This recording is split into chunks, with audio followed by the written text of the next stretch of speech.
All right, everyone, we are going to start. Welcome back, सबको फिर से स्वागत है। अब हम शुरू करेंगे अपने आज की कक्षा को। First, we'll take Kishan's question and then we will continue. पहले हम ऑनलाइन में भाई किशन हैं, उनके प्रश्न को लेंगे। Yes, brother Kishan, go ahead. Yes, ma'am. Praise the Lord. Praise the Lord. As we have read over here in the Bible, we have seen that Satan actually became serpent. He has taken the form of serpent. So, can the devil take the form of an animal, ma'am?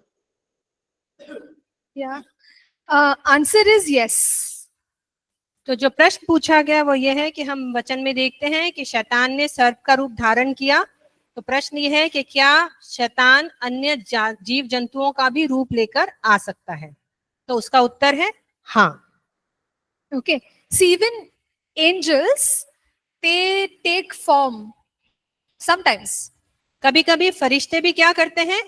मनुष्य रूप या अलग रूप धारण करके आ सकते हैं। So even Satan is who? He's also an angel, right? He can take a form. और शैतान भी क्या है? एक फरिश्ता ही है और वो भी कोई अन्य रूप धारण करके आ सकता है। Is that okay, brother Kishan? Yes, ma'am. Then why is not taking the forms of every dangerous animals and kill the people now? Okay, why is he not doing it like that? I have no idea. I have no idea. तो प्रश्न ये है कि फिर वो कोई खतरनाक जानवरों का रूप लेकर लोगों को क्यों नहीं मार रहा है? तो उत्तर ये है कि हमें इसके विषय में कुछ भी पता नहीं है। Okay, brother, I'm so sorry. I really don't know why. माफी दीजिए, हमें इसका प्रश्न का उत्तर नहीं पता है। Okay, he said okay. Yeah, thank you. Oh, okay, ma'am. All right. So we'll continue then. आइए हम आगे बढ़ते हैं। We said that Jesus has given us authority. तो हमने यहाँ पर देखा कि यीशु मसीह ने हमें अधिकार दे दिया है। So there are many different dimensions of authority. और अगर हम इसको देखें तो इस अधिकार के अलग अलग पहलू हैं। All right. So we will look at each one of them one by one. और हम एक एक पहलू को एक एक करके देखेंगे। So the first one is that we have redemptive authority. तो अगर हम देखें तो हमारे पास किस तरह का अधिकार है? छुटकारे का अधिकार। Through the blood of Jesus we have been redeemed. यीशु मसीह के लहू के द्वारा हमारे छुटकारे का दाम दिया गया है। We know that God has taken us out of the kingdom of darkness, put us in the kingdom of light. और हम जानते हैं कि यीशु मसीह ने क्या किया है? हमें अंधकार के राज्य से निकालकर ज्योति के राज्य में रख दिया है। So now that we are in the kingdom of light, we carry that redemptive authority. और क्योंकि हम ज्योति की संतान बन गए हैं, इसलिए अब हमारे पास ये छुटकारे का अधिकार आ गया है, क्योंकि मसीह की विजय के कारण हमें ये अधिकार मिल गया है। Okay, so before we are born again, there is no authority.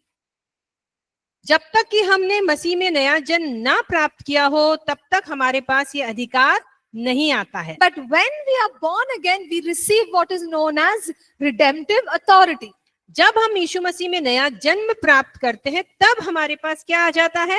छुटकारे का अधिकार आ जाता है। So when Satan tries to influence us or oppress us, और तब जब शैतान हम पर आकर हमें पीड़ा देने की कोशिश करता है या सताने की कोशिश करता है, so we can just tell him, I'm not part of your kingdom. तो हम उससे एक छोटी सी बात कह सकते हैं कि मैं तेरे राज्य की संतान नहीं हूं। Okay, now that I am redeemed, I belong to the kingdom of Jesus Christ. क्योंकि अब मुझे दाम देकर खरीद लिया गया है, परमेश्वर ने मेरे लिए दाम दिया है, तो मैं परमेश्वर की पुत्री या पुत्र हूं। See, that is why whenever we speak about the blood of Jesus, Satan does not like it. इसीलिए जब हम यीशु मसीह के लहू के विषय में बात करते हैं, तो शैतान को वो बिल्कुल भी पसंद नहीं आता है। Because Jesus shed that blood and he has purchased you and me and put us into his kingdom. और क्या हुआ है कि यीशु ने अपना लहू बहाया है और उस लहू का दाम देकर हमें क्या किया है? अपने राज्य के संतान होने के अधिकार के लिए खरीद लिया है। So when Satan thinks of the blood of Jesus, he realizes, oh, I lost this person, I lost that person. और जब जब शैतान यीशु मसीह के लहू के विषय में सोचता है तो वो उसको ये एहसास होता है कि मैंने इस मनुष्य को खो दिया है, मैंने उस व्यक्ति को खो दिया है। So the blood of Jesus reminds him of his failure. और यीशु मसीह का लहू क्या करता है? उसको उसकी हार का एहसास दिलाता रहता है। And he knows that these people are now in the kingdom of Jesus. और वो अच्छी तरह जानता है कि ये लोग कौन है? परमेश्वर की राज्य की संतान है। So these people have now become God's property. और ये लोग कौन बन गए हैं? परमेश्वर की संपत्ति बन गए हैं। Okay, so you and I are God's property. हम कौन हैं? परमेश्वर की संपत्ति हैं। Okay, now that we are redeemed, we are God's property. क्योंकि हमें छुटकारा देकर, दाम लेकर खरीद लिया गया है, हम परमेश्वर की संपत्ति बन गए हैं। We are not slaves of Satan. हम कौन हैं? शैतान के दास नहीं हैं। Okay, so this is how we have to think. और यही हमारी विचारधारा रहनी चाहिए। My mind is God's property. मेरा मस्तिष्क या मेरा मन क्या है? परमेश्वर की संपत्ति है। My body is God's property. मेरा शरीर परमेश्वर की संपत्ति है। My family is God's property. मेरा परिवार परमेश्वर की संपत्ति है। My money, my finances are God's property. मेरा रुपया, पैसा, धन भी परमेश्वर की संपत्ति है। My talents, my gifts are God's property. मुझे जो दिए गए हैं, मेरे अंदर जो कला है, वो सब कुछ परमेश्वर की संपत्ति है। Okay, so when we understand this and Satan is trying to interfere, we'll say, hey, stop it. This is not your property. This is God's property. जब हम इस बातों को समझते हैं और शैतान तब भी आकर जब हमें सताने की कोशिश करता है तो हम उससे कहते हैं, ए, मैं कौन हूँ? परमेश्वर की संपत्ति हूँ, तुम मुझसे दूर रहो। Okay, so we have to resist the devil. तो हमें क्या करना है? शैतान का लगातार सामना करना है। We have to rebuke the devil. और उसको डांटना है। Okay, see, if at lunchtime somebody is sitting next to you, अब लंच के समय में जब आप भोजन खा रहे हैं और आपके बगल में कोई बैठा है, if that person takes your lunch and eats it off, और अगर वो व्यक्ति आपका भोजन लेकर खाना शुरू कर दे, don't do this, okay? I'm just saying. Okay, so will you be quiet? क्या आप चुपचाप बैठेंगे अगर वो आपका खाना लेकर खाना शुरू कर दे? Sunday biryani you want to eat, and this person has eaten your lunch. आपको संडे को बिरयानी मिल रही है और आपका पड़ोस वाला व्यक्ति आपकी बिरयानी उठा के खाना शुरू कर दे, What will you do?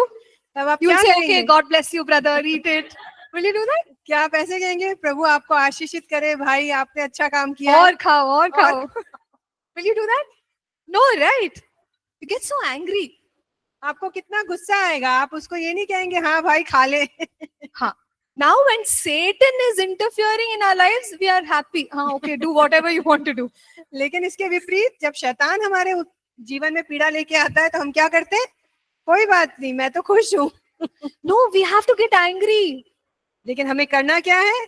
क्रोधित होना है शैतान पर। Okay, so it's a godly anger. और ये क्या है? ये पवित्र क्रोध है। We tell him, see, I don't belong to you. हम उसको कह सकते हैं कि हम तेरे राज्य की संतान नहीं हैं। So I will not tolerate your sickness, your depression, whatever it is. No, I will not tolerate. तो मैं इन सब चीजों को सहन नहीं करूंगा जो तू मेरे जीवन में लेकर आ रहा है, चाहे वो बीमारी हो, उदासी हो या असफलता हो। Are you all understanding what I'm trying to say? क्या आप समझ रहे हैं कि क्या पढ़ाया जा रहा है? You should get little angry with the devil. Okay, don't be happy with the devil. आप शैतान के ऊपर क्रोधित हो सकते हैं, उससे प्रसन्न मत होइए, उसके हाँ में हाँ मत मिलाइए। Don't be angry with people, be angry with the devil. लोगों से नाराज मत होइए, लेकिन शैतान से क्रोधित हो सकते हैं। Okay, because he has given you authority through redemption. क्योंकि उसने आपको क्या दिया है? छुटकारे के द्वारा अधिकार दिया है। We are God's property. हम कौन है? परमेश्वर की संपत्ति। Okay, so this is one way in which we have received authority. और ये एक तरीका है जिससे हमें क्या मिला है? अधिकार मिला है, हम परमेश्वर की विरासत हैं। So the second way is inherited authority. और दूसरा जो है हमें मिला है वो है स्थितिगत अधिकार। मसीह में हमारा अधिकार क्या है? स्थितिगत अधिकार। So Colossians chapter 1 and verse 12. कोलोसियों उसका पहला अध्याय और उसकी 12 आयत में हम देखें It says we are partakers of God's inheritance. हम कौन हैं? हम पवित्र लोगों में को परमेश्वर ने एक मीरास दिया है, एक इनहेरिटेंस दिया है। Okay, so who gets the inheritance? किसको विरासत मिलती है? वसीयत Sons and daughters, right? पुत्र और पुत्रियों को ही मिलती है, सही है? So in Romans chapter 8, we read that God has put the Spirit inside us through which we call him Abba Father. Romeo के 8वें अध्याय उसकी 16 और 17 में लिखा है कि परमेश्वर ने हमारे अंदर जो आत्मा दिया है वो हमारी गवाही देता है कि हम परमेश्वर की संतान हैं। So when we are a child, we are also an heir. और क्योंकि हम उसकी संतान हैं, इसलिए हम कौन है? उसके वारिस भी हैं। Okay, so God, why does he give us the authority? Because you are his daughter, you are his son.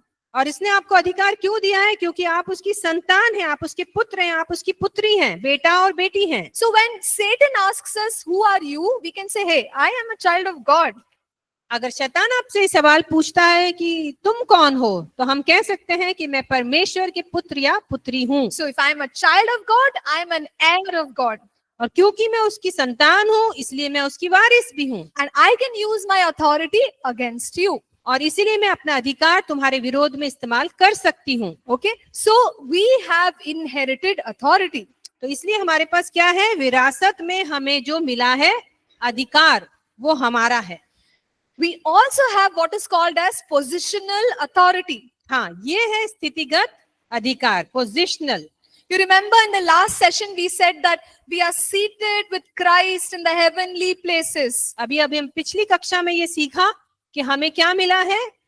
परमेश्वर के संग सिंहासन पर यीशु मसीह में उसके साथ सिंहासन पर स्वर्गीय स्थानों में बैठने का अधिकार मिला है। We said that sitting with Jesus is a position of authority. अभी हमने सीखा कि यीशु मसीह के साथ सिंहासन पर बैठना क्या है? उस अधिकार को दर्शाता है जो हमें यीशु मसीह में मिला है। See, just think about this. If the prime minister of our country was sitting here, just आप एक कल्पना कीजिए कि अगर हमारे देश के प्रधानमंत्री यहाँ पर बैठे हों, can you just come and sit next to him? Just put one क्या chair and sit next to him. आप उनके पड़ोस में कुर्सी लगा के ऐसे ही आकर बैठ जाएंगे क्या?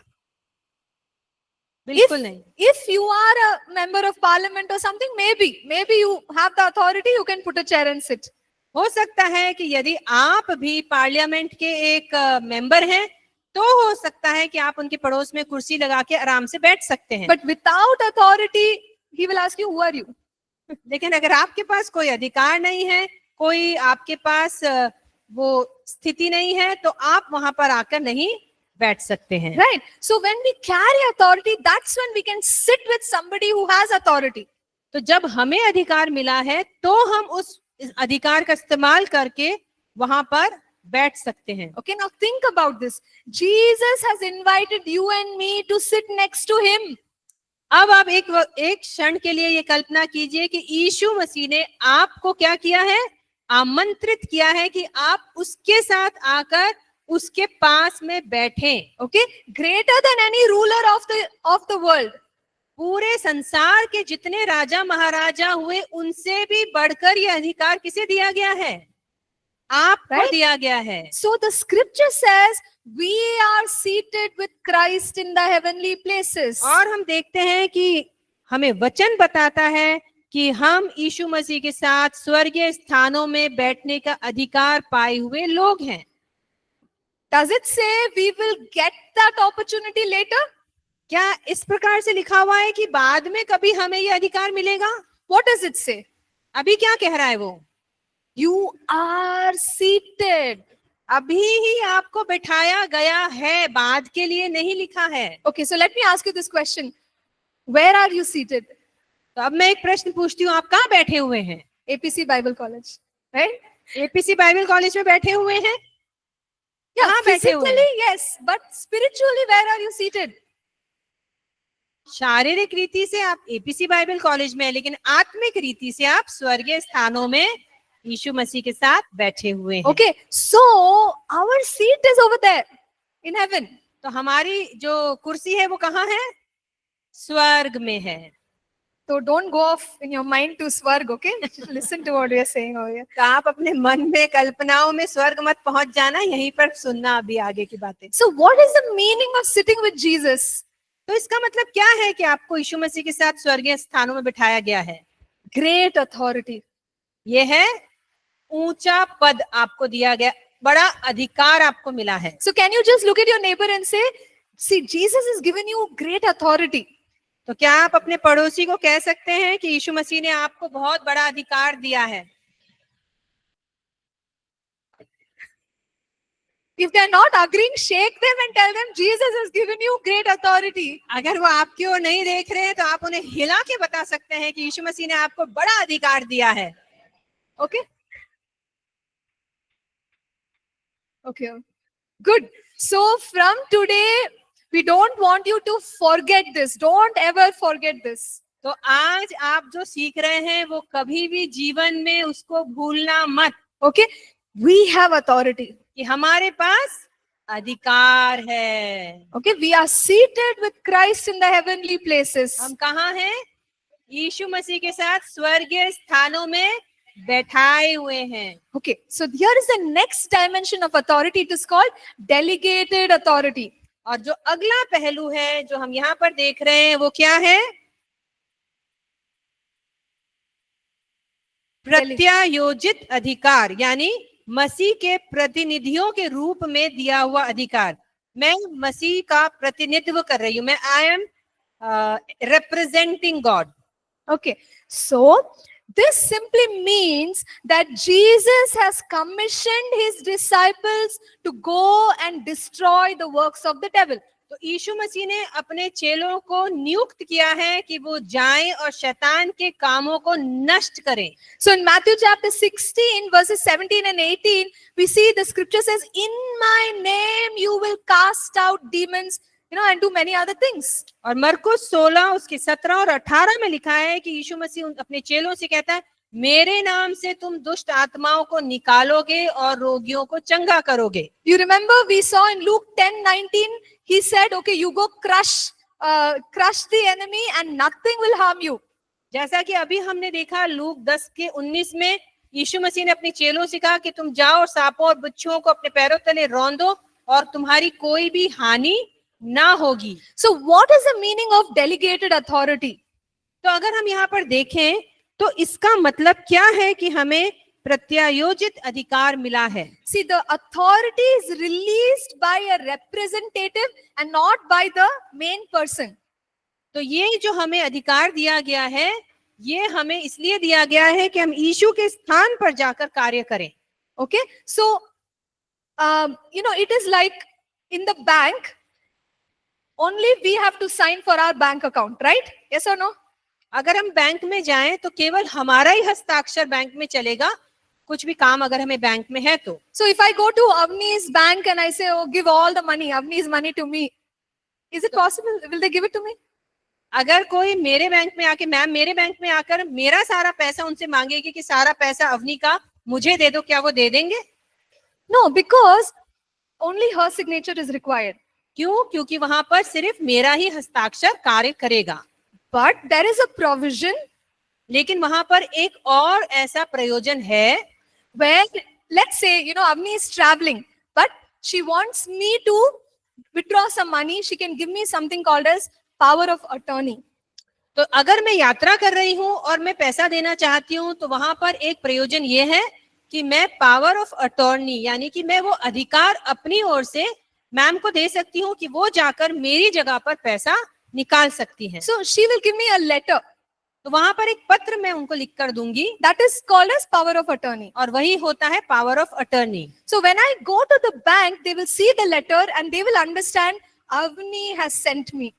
तो वहां पर उस पत्र को देखकर बैंक के अधिकारी इस बात को समझ जाएंगे कि मैंने वो पत्र लिखकर ये अधिकार मैम के लिए दे दिया है। So even though I am going, they will give me the money because I carry a letter.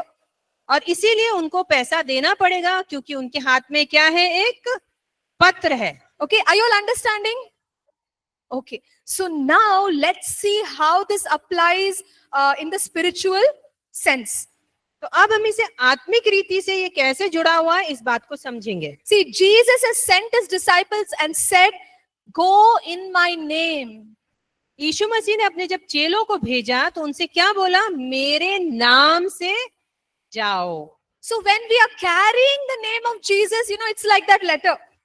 तो जब हम यीशु मसीह का नाम साथ में लेकर चलते हैं तो इसका मतलब क्या है? हम उस पत्र के समान अधिकार लेकर चल रहे हैं। Okay? And we go, we cast out demons. और हम जाकर क्या कर सकते हैं? दुष्ट आत्माओं को निकाल सकते हैं। We go and we release healing on sick people. और हम जाकर उन बीमारों पर चंगाई की घोषणा कर सकते हैं, उन्हें चंगा कर सकते We हैं। proclaim the gospel with authority. और हम सुसमाचार को पूरे अधिकार के साथ सुना सकते हैं। When Satan asks, "Who are you?" और अगर शैतान हमसे इस दौरान पूछता है तुम कौन हो, we can say, "I have come in the name of Jesus." तो हम कह सकते हैं हम यीशु मसीह के नाम से आए हैं। Jesus sent me.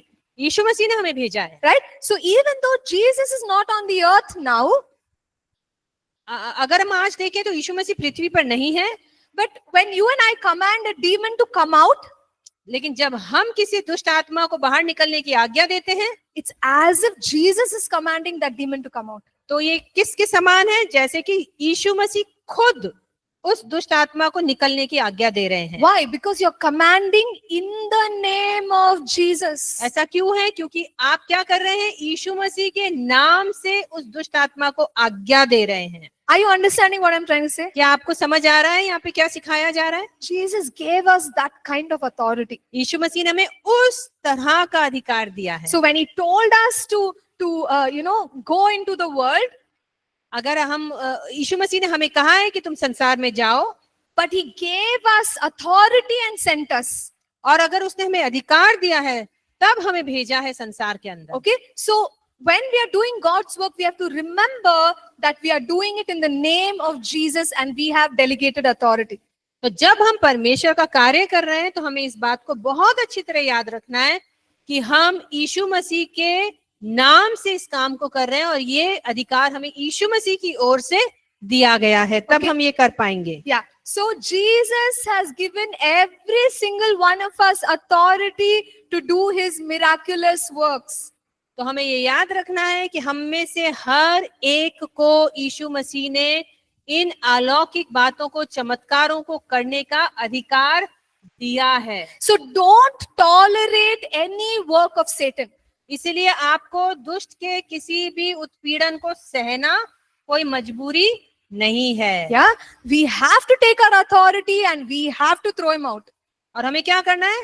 अधिकार लेना है और उसे बाहर निकाल देना है। So as we are talking about authority, let's also understand where we can use this authority. तो जब हम इस अधिकार के विषय में सीख रहे हैं तो हमें ये भी याद रखना है कि हमें इस अधिकार का उपयोग कहां पर और कैसे करना है। So we can use this authority on Satan and all the demons. हम इस अधिकार को शैतान और उसकी सारी दुष्ट आत्माओं के ऊपर इस्तेमाल कर सकते हैं। See, remember we said that Satan and his demons are actively trying to destroy people's lives. अभी हमने सीखा था कि जो शैतान है और उसके साथ की दुष्ट आत्माएं हैं वो लगातार विश्वासियों के जीवन को नष्ट करने की कोशिश करती रहती हैं। So we can take this authority and we can stop them. तो हम इस अधिकार को यूज करके या इस्तेमाल करके उन्हें रोक सकते हैं। We can use this authority and throw them out.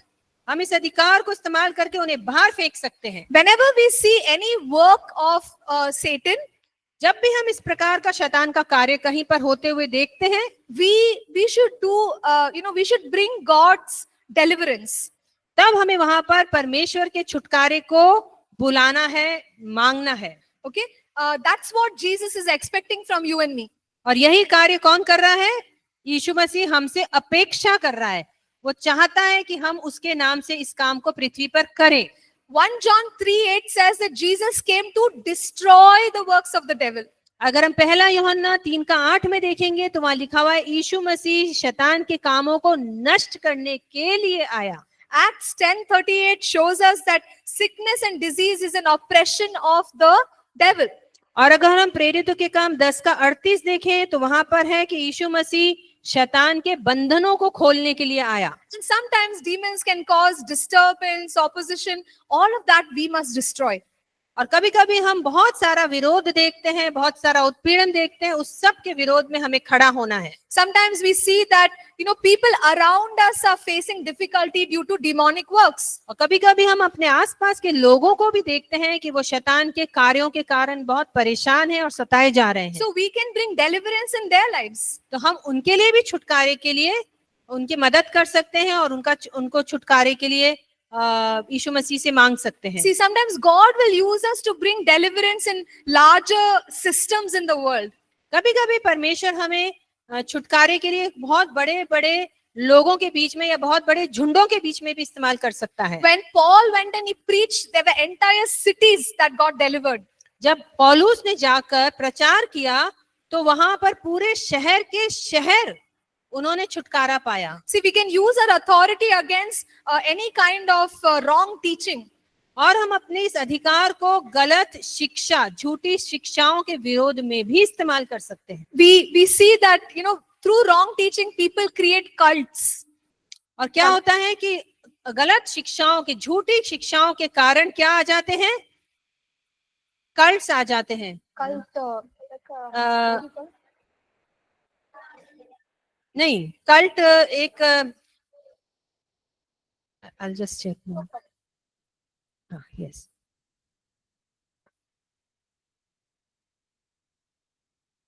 झूठी शिक्षा देने वाले झूठ बन जाते हैं, उनके बारे में हम बात कर रहे हैं।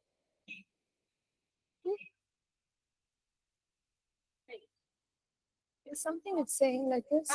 अलग तरह का पंथ,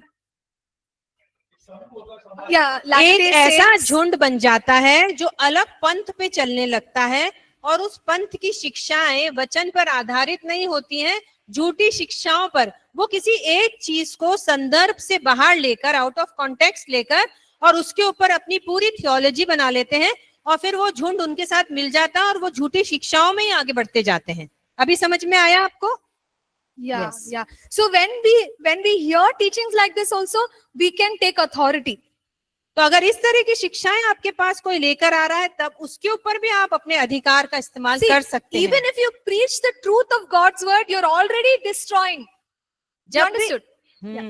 ये बहुत इंपॉर्टेंट बात है आपको समझने की। जब आप परमेश्वर के सत्य वचन को प्रचार कर रहे हैं तो आप खुद ब खुद ही उन झूठी शिक्षाओं को क्या कर रहे हैं? नष्ट करते जा रहे हैं। Because the word of God is very powerful. क्योंकि परमेश्वर का वचन बहुत सामर्थी है। Just by preaching the truth, we are destroying the works of the केवल false सत्य teaching. के प्रचार से हम क्या कर रहे हैं? झूठी शिक्षाओं को अपने आप ही नष्ट करते जा रहे हैं। Okay, and you also see sometimes there are people who lead such cults. और हम देखते हैं कि कई लोग हैं जो इस तरह के पंथों के गुरु बन के बैठे हुए हैं। So the Bible calls them messengers of Satan. और परमेश्वर का वचन उन्हें कहता है दुष्ट के प्रचारक। Okay, so they can do miracles, they can preach amazing truths, but it's all from Satan. वो लोग बहुत सारी ऐसी शिक्षाएं देते हैं, लेकिन वो सब कहां से आ रही हैं? शैतान से आ रही हैं। So you and I, because we carry the authority, we can destroy the works of such people. तो क्योंकि हमारे पास अधिकार है, हम इस तरह की शिक्षाओं के ऊपर अधिकार ले सकते हैं और उन्हें नष्ट कर सकते हैं। See, Jesus gave authority to his disciples to go and heal the sick. यीशु मसीह ने अपने चेलों को यह अधिकार दिया कि जाओ और बीमारों को चंगा करो। So anytime we hear about sickness and disease, we can use our authority. जहां भी हम सुनते हैं कि यहाँ पर बीमारी है, यहाँ पर इस तरह की बातें हैं, वहां पर हम अधिकार लेकर चंगाई की घोषणा कर सकते हैं। If we find that there are certain demonic influences in our circumstances and situations, we can use our authority. और हम देख रहे हैं कि कहीं परिस्थितियां ऐसी बनी हुई है जहां पर शैतान का कार्य हो रहा है, प्रभाव हो रहा है, वहां पर हम अधिकार लेकर उसको डांट सकते हैं और वहां पर छुटकारा आ सकता है। Sometimes we can use our authority on natural elements. कभी कभी हम इस अधिकार का इस्तेमाल किन चीजों पर कर सकते हैं? प्राकृतिक चीजों के ऊपर भी कर सकते You हैं। remember Jesus cursed the fig tree. जैसा कि हमने देखा यीशु मसीह ने अंजीर के वृक्ष को श्रापित किया। So the authority of his word and faith, what did it do? It dried up the fig tree from the root. तो वो अधिकार जो यीशु मसीह ने इस्तेमाल किया, उसके कारण वो अंजीर का वृक्ष बिल्कुल जड़ तक सूख गया। Jesus calmed the storm. यीशु मसीह ने आंधी के तूफान को डांटा और उसे शांत किया। Jesus broke the bread and it multiplied. यीशु मसीह ने रोटी को तोड़ा और वो क्या हो गई? बढ़ गई। Okay, when they had to pay taxes, he told his disciples, you will find a coin in a fish's mouth, go take it, pay the tax. जब यीशु मसीह को कर देना था तो उसने अपने चेलों से कहा, वहां जाओ, एक मछली मिलेगी, उसके पेट में तुम्हें एक सिक्का मिलेगा, जाओ और मेरा और तुम्हारा कर भर दो। So there are times when Jesus exercised authority over natural elements. तो एक समय था जब यीशु मसीह ने क्या किया था? अपने अधिकार को इन प्राकृतिक चीजों के ऊपर भी इस्तेमाल किया। You remember Jesus walked on the water. क्या आपको याद है यीशु मसीह पानी पर चला भी? We can tell Jesus, don't you know about the physics of water, buoyancy and all of those things? हम जाकर यीशु मसीह से कभी कभी ऐसा कह सकते हैं कि यीशु मसीह, आपको पता है ना पानी कैसा होता है, उसके ऊपर चलना कितना कठिन है, आपने उसका Physics. They know what is physics. Yeah. So, see, even though God knows the natural laws, there are times when he can override or defy the natural laws. यीशु मसीह इन सारे प्राकृतिक जो व्यवस्था इसको समझता है, नियमों को समझता है कि, लेकिन वो क्या कर सकता है? इनके ऊपर अधिकार लेकर भी चल सकता है। Okay, so you see, we can use our authority even on natural elements sometimes. तो कभी कभी हम प्राकृतिक चीजों के ऊपर भी अपने अधिकार का जो यीशु मसीह ने हमें दिया है इस्तेमाल कर सकते हैं। I heard this, testimony from somebody, and many people told it's true, so I'll just share it. मैंने एक ऐसी गवाही सुनी है और बहुत लोगों ने उसकी पुष्टि की कि हाँ वो सत्य गवाही है, इसलिए मैं आपके साथ बांट रही हूँ। Okay, so once we had gone for a mission trip to one particular place. तो एक बार हम अपने मिशन ट्रिप के लिए एक जगह पर गए, and it's like a very, very beautiful, not a campus, but a big field and a house in that area. एक बहुत बड़ा खेत था और खेत खुली सी जगह थी और उसी के वहां पर हमें रहने का स्थान दिया गया था। And there were a lot of trees full of mangoes. Mangoes are hanging everywhere. और हमने वहां देखा कि बहुत सारे आम के वृक्ष लगे हुए थे और उनमें बहुत सारे आम लटक रहे थे। And we met this very elderly gentleman. और वहां पर हमने एक बहुत ही ज़हीन बुजुर्ग से मुलाकात की, who was the first one to come to that place. जो पहला व्यक्ति था जो उस जगह में आया था। Okay, so he shared this testimony. तो उन्होंने ये गवाही हमारे साथ बांटी। So that place was given to him because nothing used to grow there. तो ये उनकी गवाही थी कि वो जगह उन्हें इसलिए दी गई थी कि वहाँ कुछ भी उगता नहीं था, फलता नहीं था। And there was no water underground. और वहाँ उसके अंदर, जमीन के अंदर कोई भी पानी नहीं था। And he shared with us that he started declaring on the ground, he declaring over the water, and slowly that whole place started changing. और उन्होंने ये गवाही दी कि उन्होंने उस बंजर जमीन के ऊपर परमेश्वर के वचन की घोषणा करना शुरू किया, पानी के विषय में घोषणा करना शुरू किया और धीरे धीरे वहां पर क्या हुआ? वो भूमि फलवंत होने लगी। Okay, now of course it is also the blessing of God, but from what I heard, that place was very different before he came. हम समझते हैं कि ये परमेश्वर की सामर्थ का काम है, लेकिन ये भी याद रखना है कि ये जगह जो पहले थी वो अभी से बहुत फर्क थी। So many people were telling us that this is a miracle, this land is a miracle. वहां पे बहुत से लोग ऐसे मिले जिन्होंने इस बात को पुष्टि की कि हाँ ये जगह जो है या ये भूमि का क्षेत्र जो है ये एक चमत्कार ही है। Okay, so the church used to meet on that land. तो वहीं पे कलीसिया इकट्ठा होकर आराधना करती थी। So I was so amazed to hear that they were declaring on the ground, water, trees, and the whole environment changed. और मुझे ये सुन के बहुत ताज्जुब हुआ कि वो लोग, कलीसिया के लोग वहां पर घोषणा ही कर रहे हैं और घोषणा से उस जगह में वो फलवंतता को देख रहे हैं। Okay, I also heard another testimony which is true. मैंने एक और ऐसी गवाही सुनी जो सत्य है। So there is this pastor who again is a farmer. और हमने एक ऐसे पासबान के बारे में सुना जो किसानी का काम करते हैं। And one day, a huge fire caught his farm. और एक बार ऐसा हुआ कि उनके जो खेत था उसने बहुत बड़ी आग पकड़ ली And he didn't know what to do. और उन्हें समझ नहीं आ रहा था कि मैं क्या करूं। Even if he calls the fire truck, it's not enough.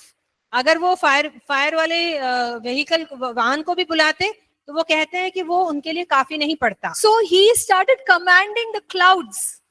तो उन्होंने क्या किया, उन्होंने बादलों को आज्ञा देनी शुरू करी। Okay. And in just a little bit of time, it's just started raining. और थोड़ी देर के अंदर वहां पर बरसात गिरने लगी। Okay. This is a movie also. You'll find it. It's a real story. और ये एक ऐसी मूवी है जो आपको नेट पे मिल सकती है और ये सत्य घटना है। Okay. So this is how God saved his entire farm.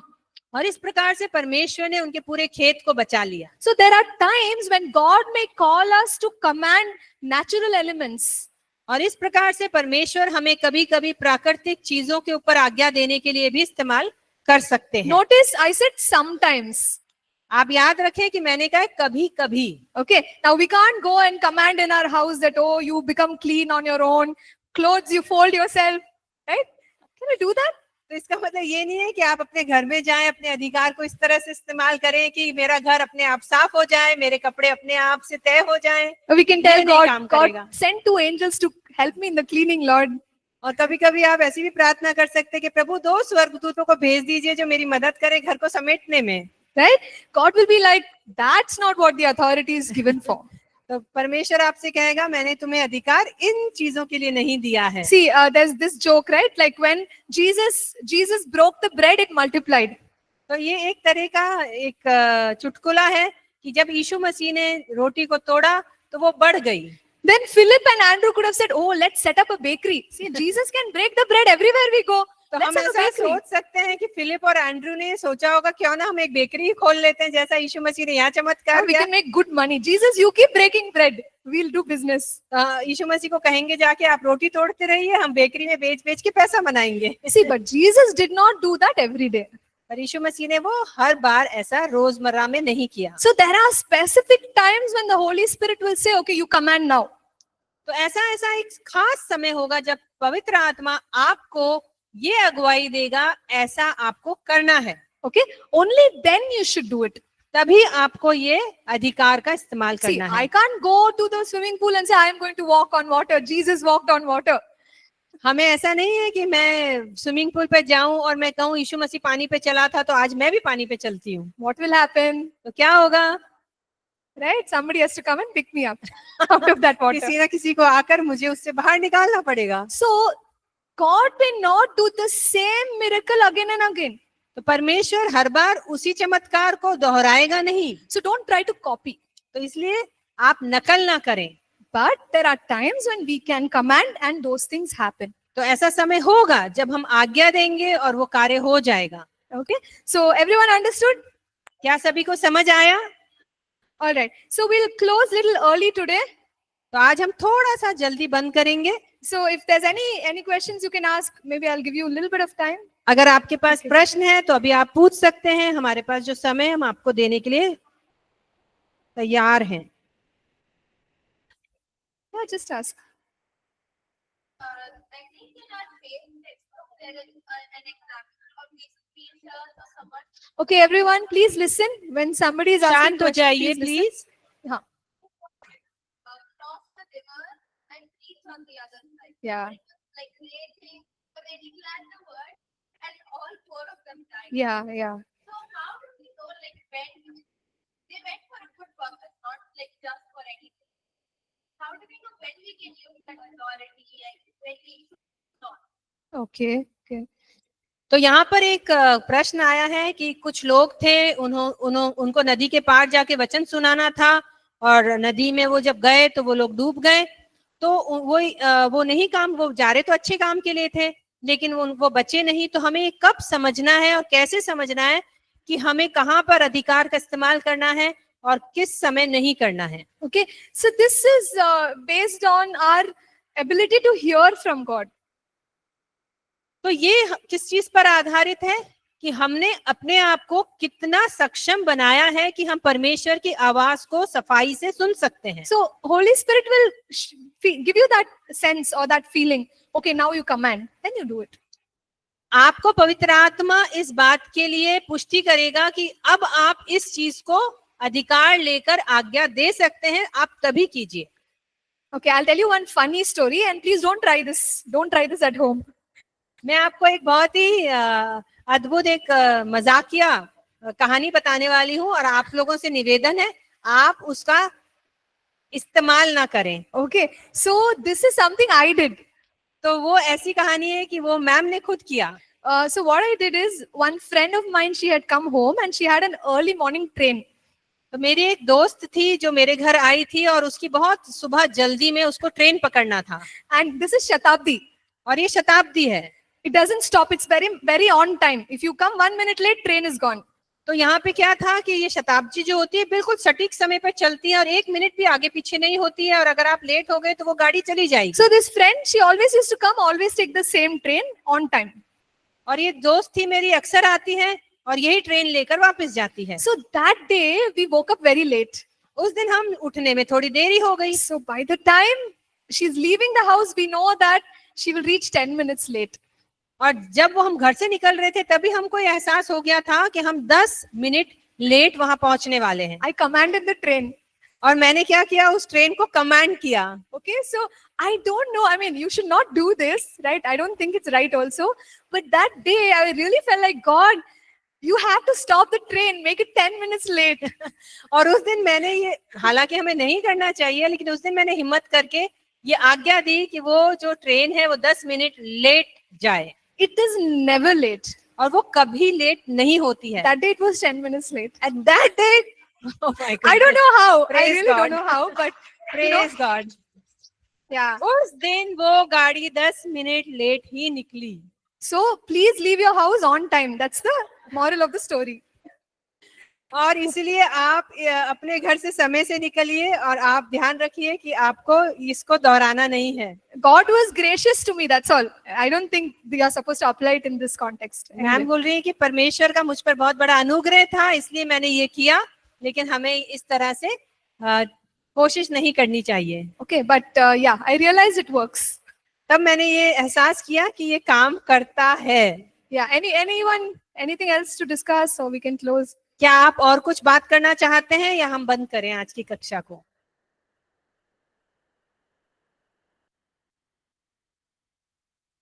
Close. I'll Okay. also share one testimony. Yeah, please, I please, just go ahead. shared with him in the afternoon.